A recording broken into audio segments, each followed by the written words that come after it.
Hola a todos, en el video se podrá observar la resolución de un ejercicio relacionado con propiedades de vectores en R2.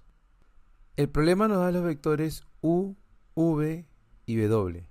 El vector U tiene por componentes menos 1 y 2. El vector V tiene por componentes menos 2 y 5. Y el vector W es igual a I menos 4J. Además, el problema nos da los puntos A y B. El punto A tiene por coordenadas menos 2 y 1 y el punto B tiene por coordenadas menos 3 y 4. Nos piden determinar el vector R, que es igual a U menos 2V. Además, expresarlo como una combinación lineal de los vectores canónicos I y J. También nos piden determinar la magnitud del vector A, que es igual a 4W más 2 por U. Además, determinar el vector unitario en la dirección del vector AB. Solución. Iniciaremos nuestro análisis determinando el vector R. Tenemos el vector U y el vector V. De modo que reemplazaremos el vector U y el vector V. Reconocemos que el número 2 es un escalar. Al multiplicarlo por un vector, el 2 multiplica a cada uno de los elementos del vector. Al multiplicar 2 por menos 2 obtenemos menos 4 y 2 por 5 nos da 10. Seguidamente restamos los dos vectores. Ten en cuenta que para obtener la diferencia entre los dos vectores restaremos los elementos correspondientes, es decir, restamos la primera componente del primer vector con la primera componente del segundo vector, y en forma análoga restamos la segunda componente del primer vector menos la segunda componente del segundo vector. Al reducir obtenemos que el vector R tendrá por componentes 3 y menos 8. Ten en cuenta que además nos piden expresar el vector R como una combinación lineal de los vectores canónicos I y J. Para ello, multiplicamos la primera componente del vector R por I más la segunda componente del vector por J. Seguidamente determinaremos la magnitud del vector A. Tenemos el vector U y el vector W. Ten en cuenta que el vector W está expresado en términos de los vectores canónicos.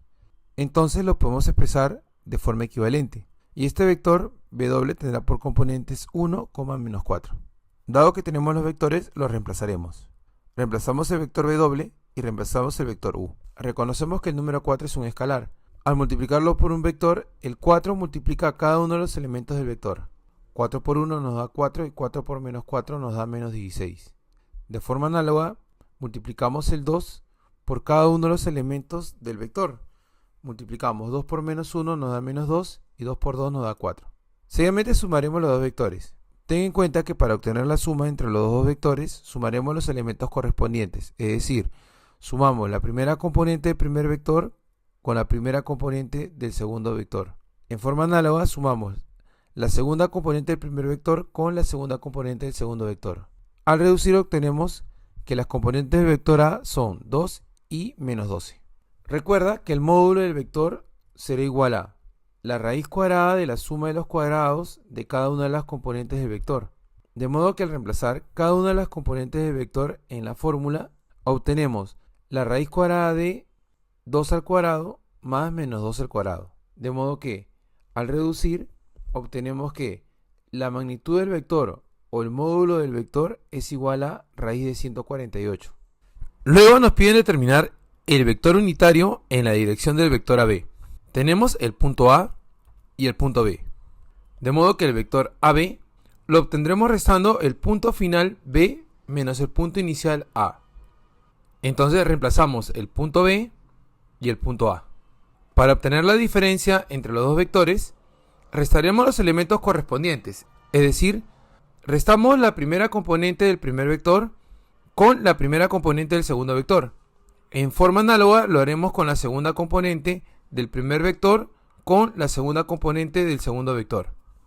Al reducir obtenemos el vector que tendrá por componentes menos 1, punto y coma 3. Ten en cuenta que se denomina vector unitario a todo vector cuyo módulo es igual a 1. Seguidamente determinaremos el módulo del vector.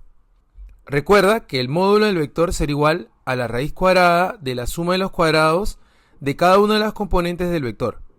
De modo que al reemplazar cada una de las componentes del vector en la fórmula, obtenemos que el módulo de este vector será igual a la raíz cuadrada de menos 1 al cuadrado más 3 al cuadrado. Al reducir, obtendremos la raíz cuadrada de 1 más 9, que es igual a la raíz cuadrada de 10. De esta forma podemos afirmar que el vector AB no es un vector unitario. Entonces, para determinar el vector unitario en la dirección del vector, debemos dividir el vector entre su módulo. De modo que nuestro vector AB lo debemos dividir entre su módulo. Reemplazamos el vector AB y su módulo. De esta forma hemos obtenido el vector unitario en la dirección del vector AB.